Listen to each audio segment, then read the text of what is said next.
드리고 그래야 되는데 늦게 겨우 시간을 사실 늦게 온 거죠. 늦게 와서 참 죄송합니다. 제가 사실은 동경에서 아침에 떠나서 제가 지금 학교에서 하는 연구소에 또 중요한 행사가 있어가지고 행사를 좀 하고 도망 나와서 내려왔어서 그랬으면 좀 이해해 주시면 고맙겠습니다. 시간이 없으니까 그냥 짧게 하겠습니다. 이 논문은 이미 다른 저희 언론학회, 언론정보학회라고 여러 언론학회 종류가 3개가 있는데 그 한 중에 제가 발제를 한 페이퍼고요. 아직 퍼블리시는 안 됐고 원문은 있습니다. 원문은 제가 보내드렸는데 여기는 안 실렸는데 원하시면 이 간사님한테 말씀하시면 다 받아보실 수 있을 겁니다. 네, 제가 이 글을 쓰게 된 계기는 뭐냐면 지난 10년, 한 15년 이렇게 우리 사회가 정권 교체도 되고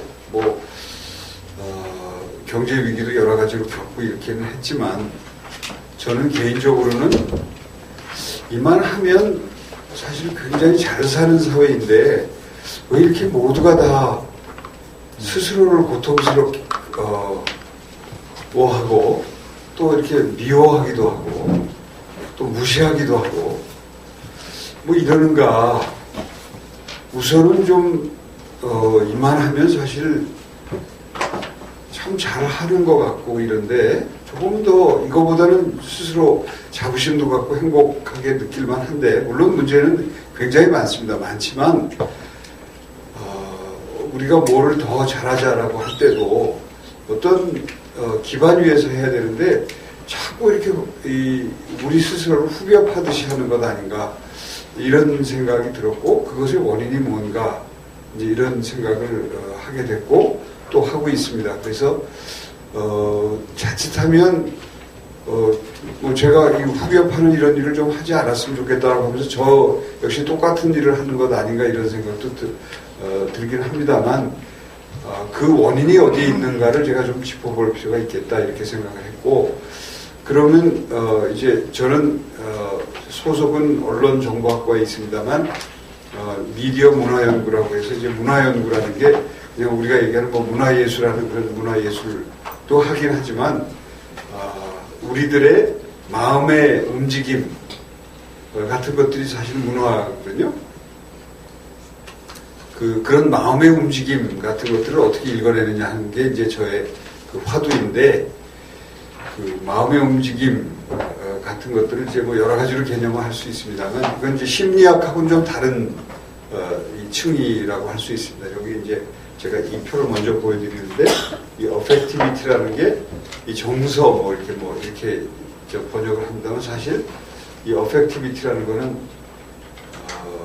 사이콜로지도 라는 심리학적인 차원도 아니고 그렇다고 추상적인 영혼, 정신의 수준도 아닌 그 중간에 어떤 영역을 지칭을 하는 겁니다. 근데 우리 사회에 아직 이 부분이 잘 소개가 안 돼 있는데 예를 들면 이런 겁니다.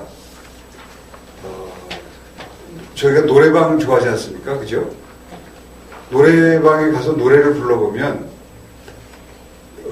아무 노래는 안 부르지 않습니까? 자기 18번이 다 있고 싫어하는 노래가 있고 좋아하는 노래가 있고 안 맞는 노래가 있고 그러지 않습니까?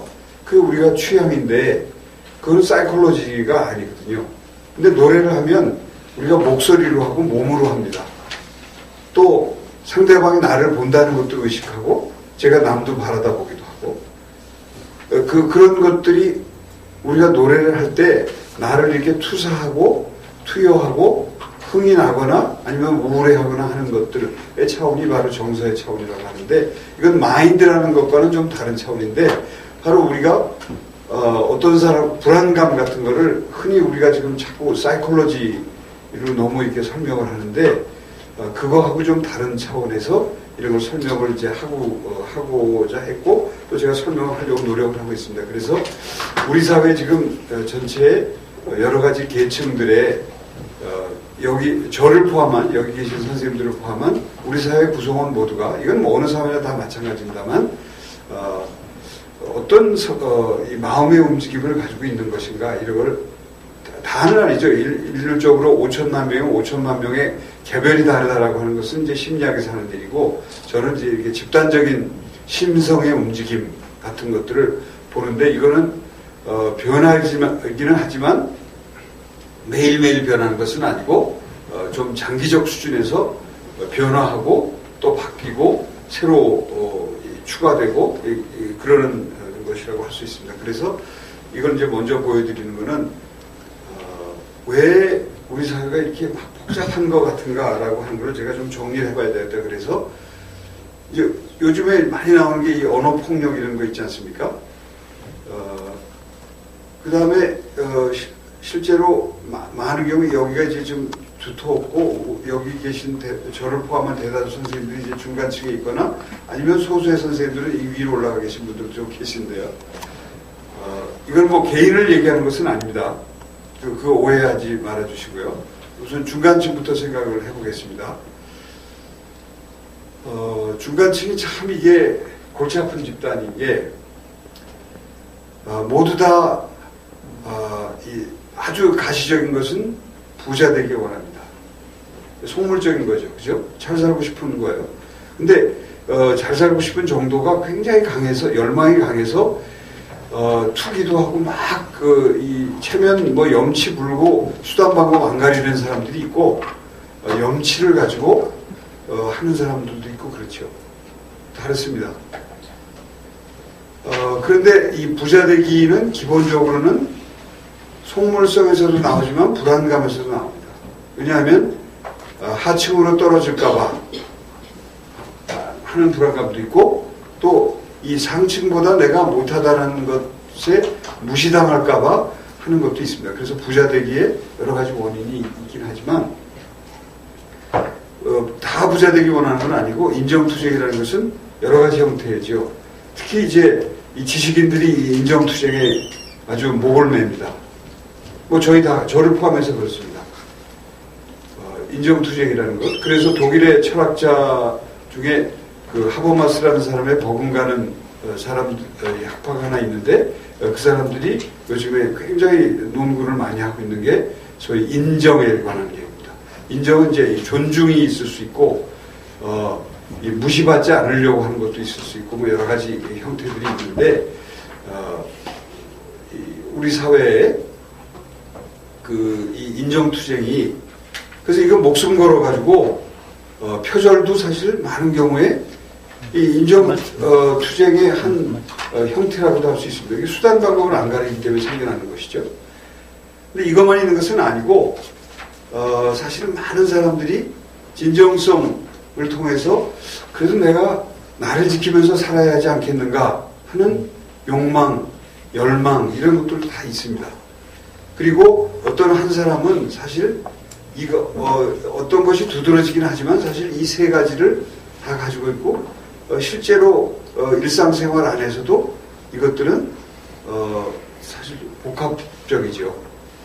뭐 저도 제 스스로 생각해 보면 돈 벌고 싶고 인정받고 싶고 이게 다 귀찮으니까 떨어져서 나 혼자 좀 어디 가서 낙향에서 산다든지 귀농에서 산다든지 외국 가서 산다든지 이런 생각을 할 때도 많이 있습니다. 그리고 저 같으면 이제 실제로 제 경우에는 동창회 같은 데 안 나가고 이렇게 술집에 제가 잘 안 가게 된 지 오래됐는데 가서 이렇게 더 이상 그런 네트워킹을 통해서 저 상승의 사닥다리를 타는 것을 난 그만해야 되겠다. 이거 저 마음이 그랬습니다. 그런 마음을 먹었던 것도 이거 다 각자 이 안에서 살고 있는 것이겠죠. 근데 이게 개인적으로 이루어지는 것이 아니라 집단의 흐름이 있는 것이죠. 그 사회의 흐름이 있는 겁니다. 어떤 사회는 진정성이 굉장히 크게 나타나고 어떤 사회는 속물성이 나타나고 이런 것들이 다 다른 형태로 나타나는 거겠죠. 예를 들면 가치관 조사에서 보면 이제 이 글로벌 OECD 국가의 가치관 조사를 하는데 모르는 남에 대해서 얼마만큼 신뢰할 수 있는가라고 질문을 했을 때 다른 지표는 굉장히 미국 사회가 낮은데 모르는 사람에 대해서 신뢰하는 지수는 굉장히 높습니다. 근데 이 OECD 국가 중에 제일 낮은 나라가 한국과 일본입니다. 일본이 다른 지표는 우리보다 선진국의 지표가 많이 나오는데 타인에 대한 신뢰는 굉장히 낮은 사회로 나와요. 그건 뭐 다른 얘기입니다만. 그러니까 그 사회마다 이것의 콤비네이션이 다르게 나타나요. 이 빈곤층은 어떠냐면, 제가 이제 크게 두 가지, 다 이 안에 중간에 여러 가지 형태들이 있습니다. 이제 거칠게 얘기했을 때, 증오가 있고 체념이 있는데, 형태를 보면 일베라고 이제 많이 알려져 있지 않습니까? 그리고 뭐 개인적으로 이런 형태를 나타내는 데 있지만 지금 최근에 그 미국이든 유럽이든 많은 OECD 국가에서 다 이 폭력적 집단들이 다 나타나고 있습니다. 이 불평등의 그 원인 중에. 근데 이 사람들이 가지고 있는 것에 기본이 증오 같은 것이죠. 근데 이 증오는 좌우, 진보, 보수의 문제가 아니라 다른 어떤 것에 대한 상대적인 것일 뿐이지 타겟이 따로 있지 않습니다. 그냥 증오인 것이죠. 그래서 언어적 폭력도 그런데 물론 어떤 때는 그것이 무슨 반국으로 나타나기도 하고 어떤 경우에는 아주 극단적인 민족주의로 나타나기도 하고 어떤 경우는 인종차별적으로 나타나기도 하고 그건 여러 형태를 띠고 있습니다. 근데 제가 굉장히 중시했던 것은 이 부분인데 존재하지 않는 사람들이라는 겁니다. 이 수가 사실은 굉장히 많고 사회과학을 하는 저로서는 우리 사회가 너무나 외면하고 있는 집단인데 이 수가 사실 굉장히 많습니다. 얼마나 많은지 제가 조금 이따 다시 말씀드릴 텐데 굉장히 많은 것 같아요. 근데 이 집단은 사실은 증오하지도 않는 거예요. 사회적인 어떤 모든 것으로부터 퇴행되어 있는 집단입니다. 그래서 투표도 하지 않고 지금 투표율에 대해서 제가 이제 이것들을 두 번째 쓴 페이퍼인데 투표율 조사를 했는데 우리 사회가 누가 투표하는가에 대해서 굉장히 많은 관심을 갖고 연구도 많이 했는데 누가 투표하지 않는가에 대해서 거의 연구가 없습니다. 근데 고정적으로 투표하지 않는 이 성인의 숫자가 아주 거칠게 얘기해서 30% 정도 됩니다. 그 사람들은 아무에게도 안 하고 그날 당일날 누군가가 10,000원을 준다고 하면 얼마든지 투표할 사람 용의도 있고 그렇지만 아무 의미가 없는 거죠. 그 집단이 굉장히 많이 있습니다. 근데 이거는 소리가 전혀 들리지 않는 집단이기 때문에 우리 사회가 문제로 삼지 않고 언론도 지식세계도 정부도 정치권도 다 관심 바깥에 있는 집단입니다. 근데 이 수가 굉장히 많다는 것이죠. 위로 올라가 보겠습니다. 제가 이제 이 뻔뻔함이라는 말을 참 쓰기가 힘들었는데 너무 심한 말 아닌가 이렇게 생각을 해서 그리고 뭘 하면 이거를 잘 표현할 수 있을까 그랬는데 이게 조현아 사건이 터지기 일주일 전에 제가 발표를 했습니다. 그래서 기자들이 저한테 전화가 왔어요.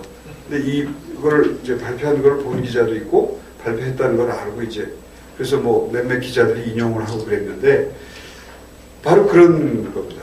그러니까 그거는 실제 그 사람의 경우에는 우리가 그냥 이렇게 비난을 하긴 하지만 그게 개인의 문제가 아니라 사실 굉장히 집단적으로 실천되고 있는 어떤 행동의 양식이라고 생각합니다.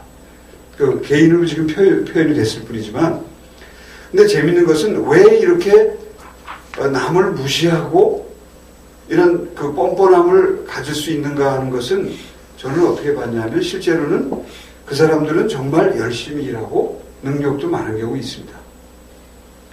뭐 다 있는 것은 아니지만 그 권력을 행사할 수 있고 나라를 위해서 정말 열심히 일하는 사람도 많고 또 일한다고 스스로 믿고 있고 자기 능력에 대해서 정말 자부심을 가지고 있는 것 같습니다. 많은 관료들이 그렇고 많은 기업인들이 그렇습니다. 그래서 그런 것 때문에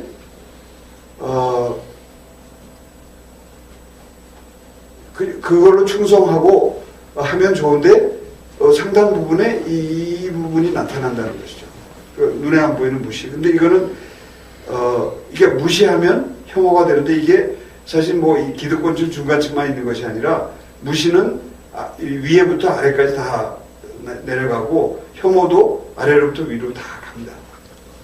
저희 중산층들도 지금 우리 청문회 할 때마다 어떤 사태가 나면 제가 이제 어제 그제 일본에 있었는데 기자가 전화가 왔더라고요. 폭로한 녹음 테이프에 대해서 어떻게 생각하느냐고. 그래서 제가 그렇게 얘기를 했습니다. 저한테 아마 그런 걸 기대했던 것 같아요. 그거 윤리적으로 문제가 좀 있지만 폭로할 만하다 뭐 이런 얘기를 기대했던 것 같아요. JTBC 기자였는데 제가 그랬습니다.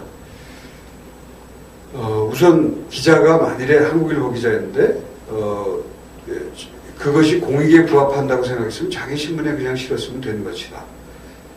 그렇지만 그걸 정치권에 넘기고 또 다시 이 정당이 KBS에 주고 그것을 폭로한 것은 정치적으로 다른 의도가 있었기 때문에 잘못됐다 이 얘기를 하고, 내용은 그 공익에 부합해야만 하는데 폭로라는 것은 그래도 경중을 따져야 하는데 내가 보기에 그 내용은 총리 후보자의 자질을 검증하기 위한 핵심적 정보를 담고 있지 않다.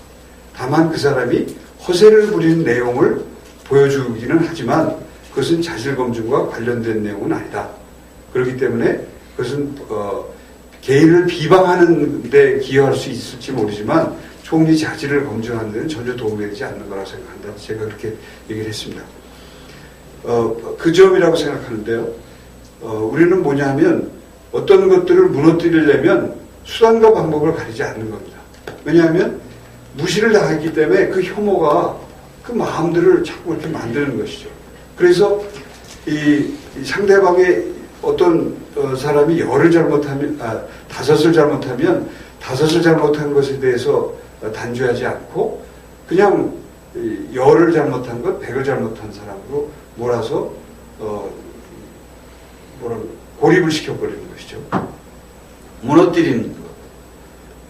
그래야만 직성이 풀리는 것. 근데 그것은 저는 이유가 있었다고 생각합니다. 이 혐오의 마음이 무시에 대한 대응으로 우리 사회 바닥에 강하게 깔려 있다고 생각합니다. 그러니까 그런 자리에서는 합리적 판단이나 과학적 판단이 설 근거가 참 없어지는 것, 설 자리가 없어지는 것이죠.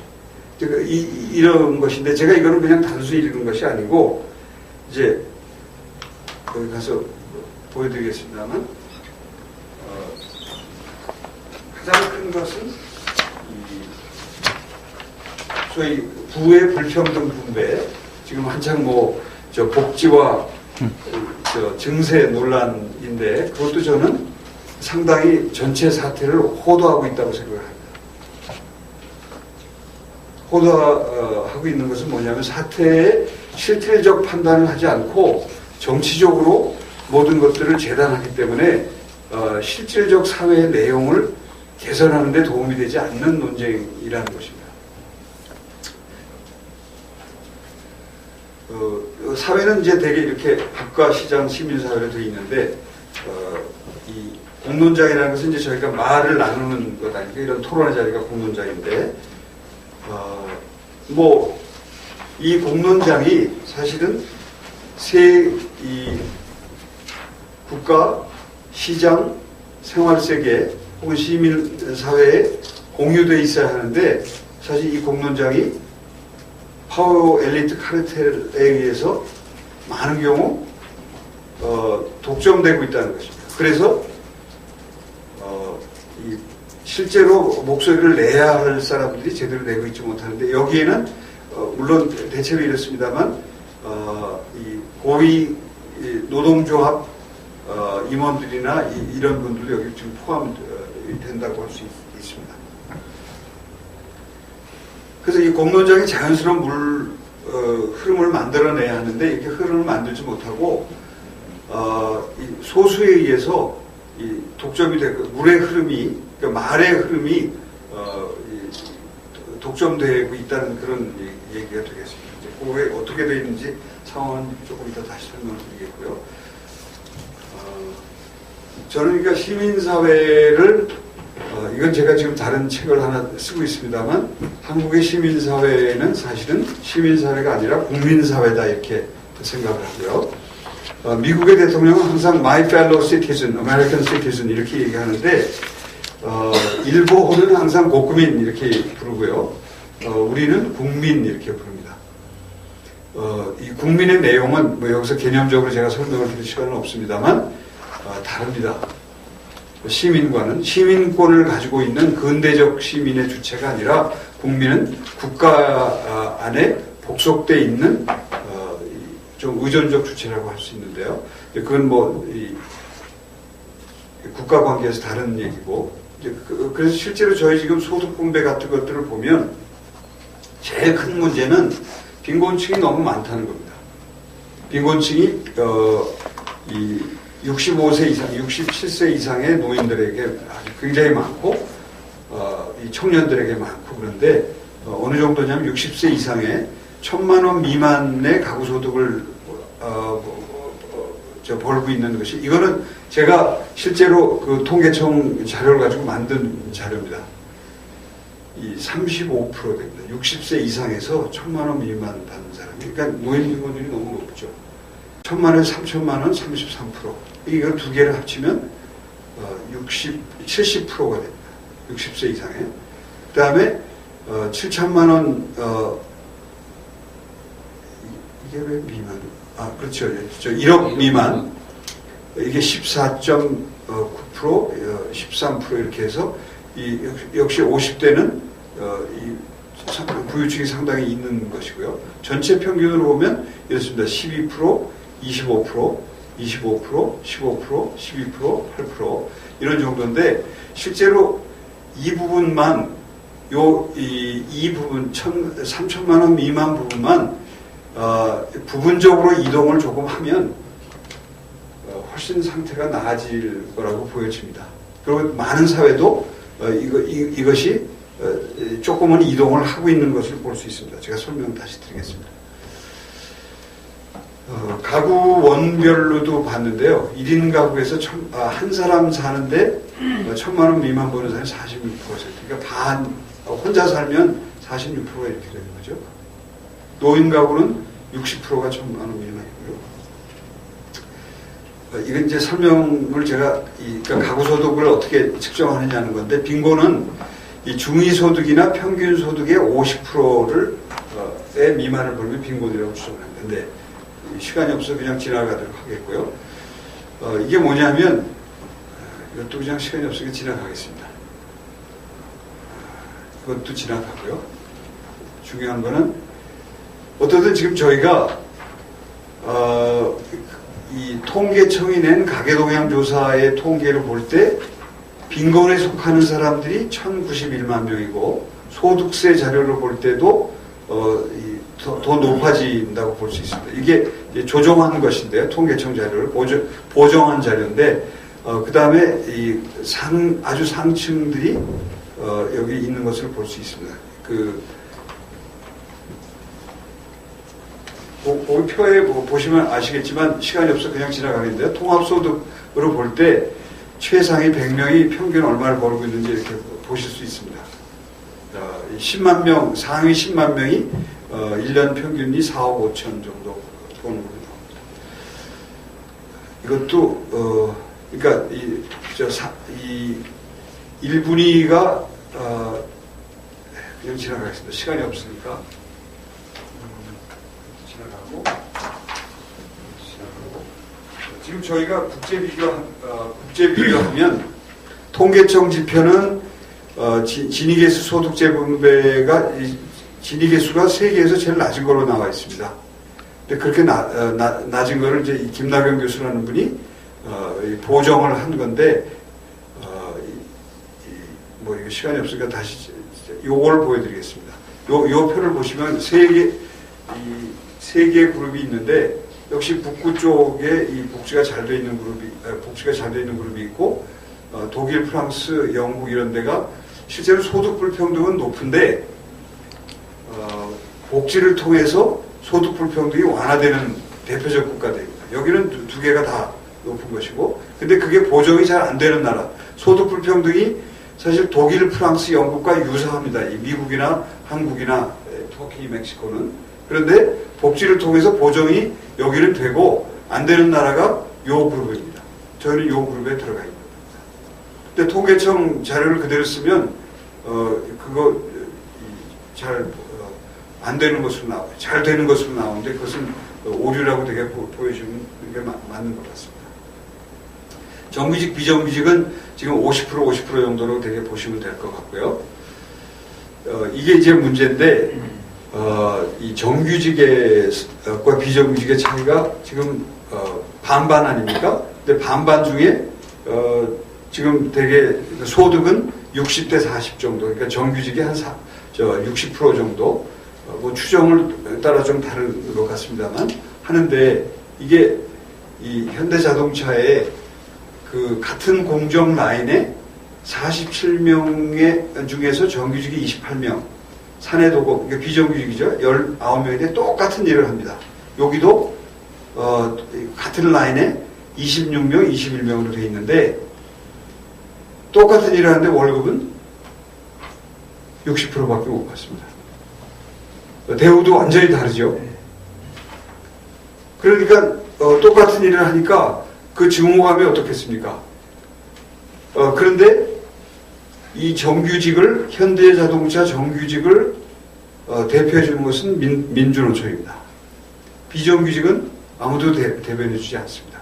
그래도 이 자동차 공장의 비정규직은 목소리라도 낼 수 있는데 실제로 400인 미만 사업장의 노조 결성률은 0%입니다. 거의 없습니다. 노조는, 대한민국의 노조는 지금 9.8% 결성률인데 대다수가 대기업 노조입니다. 대기업, 공기업 노조. 그러니까 그거를 정확하게 문제를 파악하지 않고 그냥 하면 어떤 문제가 생기냐면 어제인가 그제인가 보도가 나왔더라고요. 50몇 개 사업장 중에 자기 자식한테 자기 자리를 물려주는 단체 협약을 가지고 있는 회사가 한 40%가 되더라고요. 그러니까 아버지가 퇴직하면 자기 자식이나 혹은 친족한테 그 자리를 물려주는 거죠.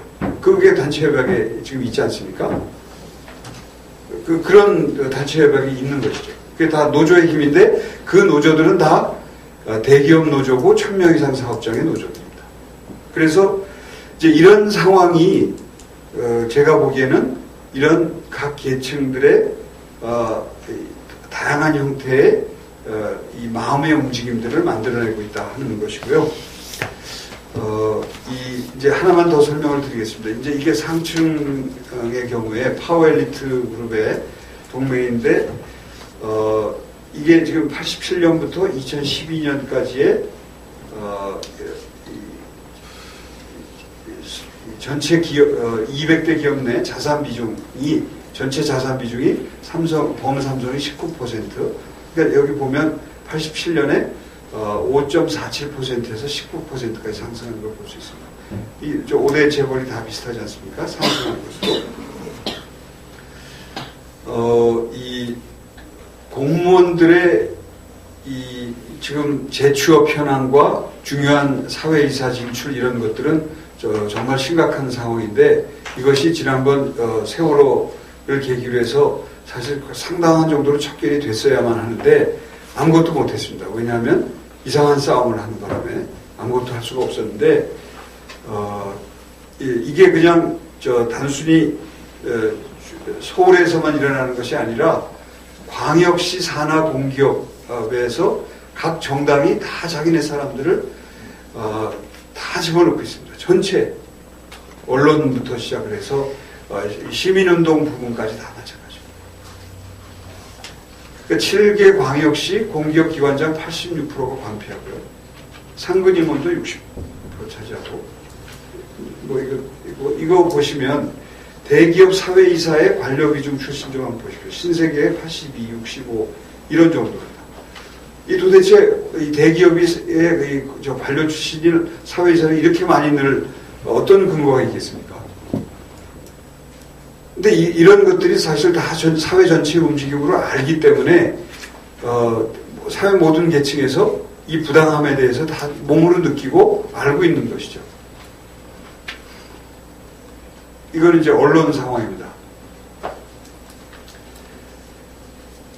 그런데 여전히 그 많은 엘리트 언론인들이 국민 스스로도 나라를 어렵게 만들고 있다 이렇게 얘기합니다. 나라에 너무 많은 짐을 지고 있다. 저는 나라에 너무 많은 짐을 지고 있는 것은 파워 엘리트라고 생각합니다.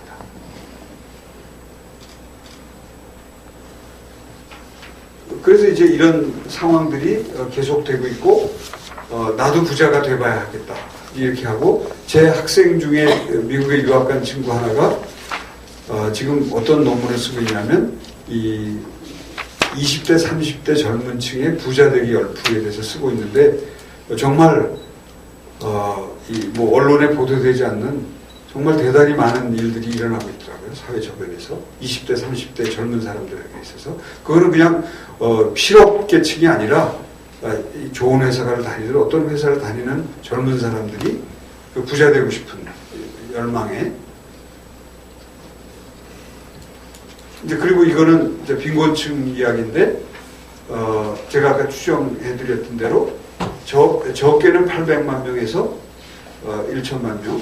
그래서 15세 이상 성인 100명 중에 20명이 빈곤층 소속이고, 이 빈곤층의 상당수는 소수만이 증오의 목소리를 내고 대다수는 격리되어 있는 존재다 이렇게 생각하고 있습니다.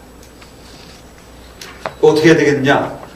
저는 제일 큰 일은 이거라고 생각하고요. 그 어떻게 해야 되느냐?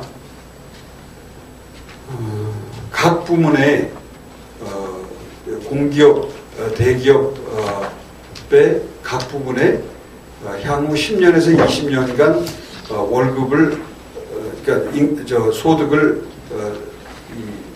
동결할 수는 없으니까 최소한 하면서 아까 말씀드렸던 빈곤층의 그 두 영역을 그래도 먹고 살 수 있는 정도의, 그러니까 지금으로 치면 제가 뭐라고 썼냐면 페이퍼에는 월 250만 원 정도까지는 좀 올려줄 필요가 있다. 하위 30%를 월 소득 250만 원 정도. 지금은 150만 원, 130만 원 정도 되는 것 같더라고요. 평균 쳐서 그거를 한 100만 원 정도만 더 올려주면 훨씬 이런 증오감이나 이 미움, 무시, 경멸 뭐 이런 것도 좀 사라지지 않을까 이런 생각을 하고 있고, 역시 정치적으로 싸우지 말고 실제 생활상의 요구에 기초해서 즐기면서도 할 수 있는 그런 사회 혁신이 필요할 것 같다 이런 생각이고, 그리고 신뢰와 존중 이런 것들은 역시 생각의 문제가 아니라 기본적으로는 먹고 살 수 있는 문제를 어느 정도는 해결해 준 위에서 상대방에 대한 존중과 배려도 나오지 않겠느냐 하는 것이 제 생각입니다. 이 정도로 마치겠습니다. 고맙습니다.